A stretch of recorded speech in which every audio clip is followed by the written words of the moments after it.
Hello, I'm Sr Margaret Obrovac, a daughter of St. Paul, and I'm here in Rome in the crypt of the Church of Santa Maria in Violata, which commemorates the house imprisonment of St. Paul when he was brought as a prisoner from the Middle East to await trial by the Emperor Nero.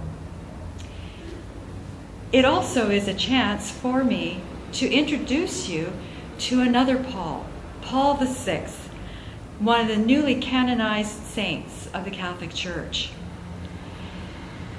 His book, Wisdom from Pope Paul VI, reflects some of what St. Paul himself actually said and possibly wrote from this place here.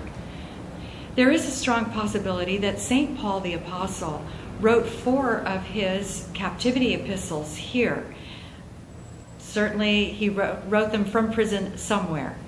And because of the tradition over the centuries, this place has breathed that spirit of Paul the Apostle.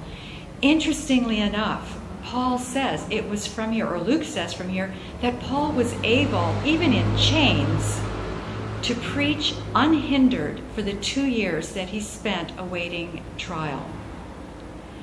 What that said was that Paul, when he said, "I am overflowing with joy in all my tribulations," what that said to him, to the people of his own time, and to us is very much in line with what Pope Paul VI said in his reflections on courage in this book, Wisdom from Pope Paul VI.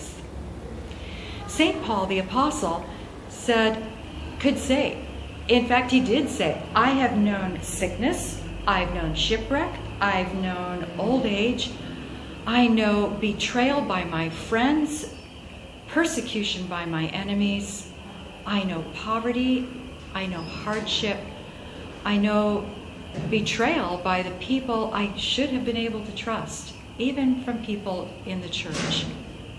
And so what he says to us is, not just me, but you too. And in this place, there is inscribed on one of the walls a portion of his epistle where he says, "The crown of justice awaits not only me, but everyone who awaits for Christ with eager longing." Why? Because we've all been baptized in Christ. We've all been given to drink of the same Spirit.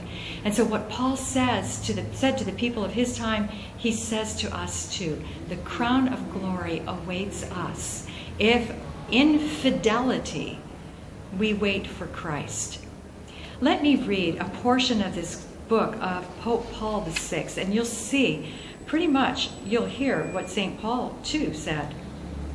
Paul VI says, "Why does the crucified Jesus attract us?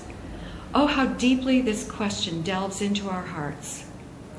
It appears to me that the first reason is the solidarity, the kingship, the sympathy which he, suffering and dying on the cross, has established with every person who suffers.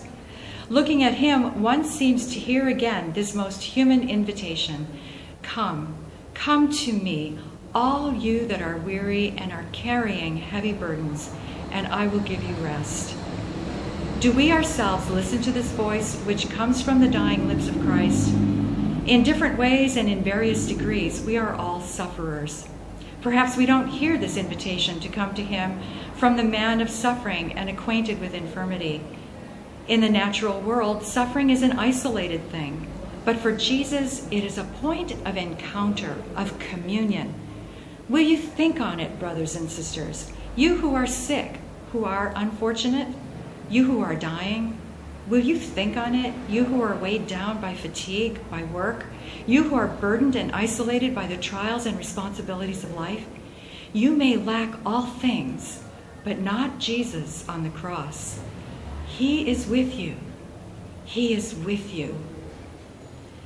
People without hope, people who only delude yourselves, trying to reacquire peace for your consciences, which are suffocating in the depths of your inextinguishable remorse. All of us sinners are so.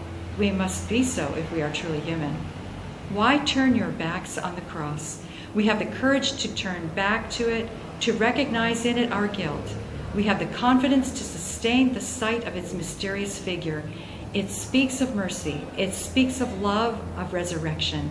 It irradiates salvation for us. St. Paul the Apostle lived his Good Friday in these very premises, somewhere here in Rome. And each one of us have our own little Calvary, or greater or smaller, our cross to carry.